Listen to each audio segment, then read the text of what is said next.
ভিক্ষুক রাস্তা দিয়া যায় আর জমিদারের পুত্রবধূও যায়। একজন সামনের থেকে আসতেছে, একজন সামনের দিকে যাইতেছে। দুইজনের ক্রসিং এর সময় ভিক্ষুকের গায়ের কাদা জমিদারের পুত্রবধূর গায়ে লেগে গেছে।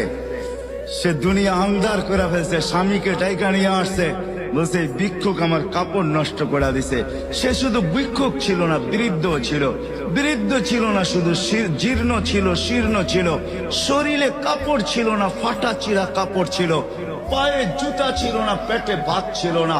জমিদারের পুত্র সইতে পারে নাই, যৌবনী শক্তি সয় তো সয় কি কইরা তার স্ত্রীর গায়ে ভিক্ষুকের কাদা। বস সমগ্র শক্তিকে হাতে জমা করা, একত্র করা বৃদ্ধের গালে বসায়।